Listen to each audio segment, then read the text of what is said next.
கொக்கும் நண்டும். ஒரு அழகான கிராமத்தில் ஒரு பெரிய குளம் இருந்தது. அந்த குளத்தில் நிறைய மீன்களும் ஒரு நண்டும் மகிழ்ச்சியாக வாழ்ந்து வந்தன.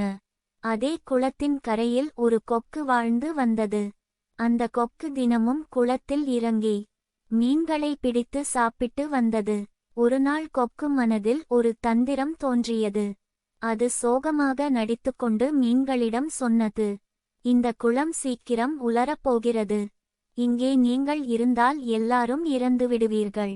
நான் உங்களை அருகிலுள்ள பெரிய குளத்துக்கு பாதுகாப்பாக கொண்டு செல்கிறேன்.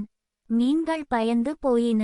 நீங்கள் தான் எங்கள் இரட்சகர் என்று நம்பின. அன்று முதல் கொக்கு தினமும் ஒரு 2 மீன்களை தூக்கிக் கொண்டு பறந்தது. ஆனால் புதிய குளத்துக்கு கொண்டு செல்லாமல் வழியிலேயே சாப்பிட்டு விட்டது. பல நாட்கள் இப்படியே நடந்தது. ஒருநாள் அந்த நண்டு சந்தேகப்பட்டு கேட்டது, என்னையும் அந்த புதிய குளத்துக்கு கொண்டு செல்லுங்கள்.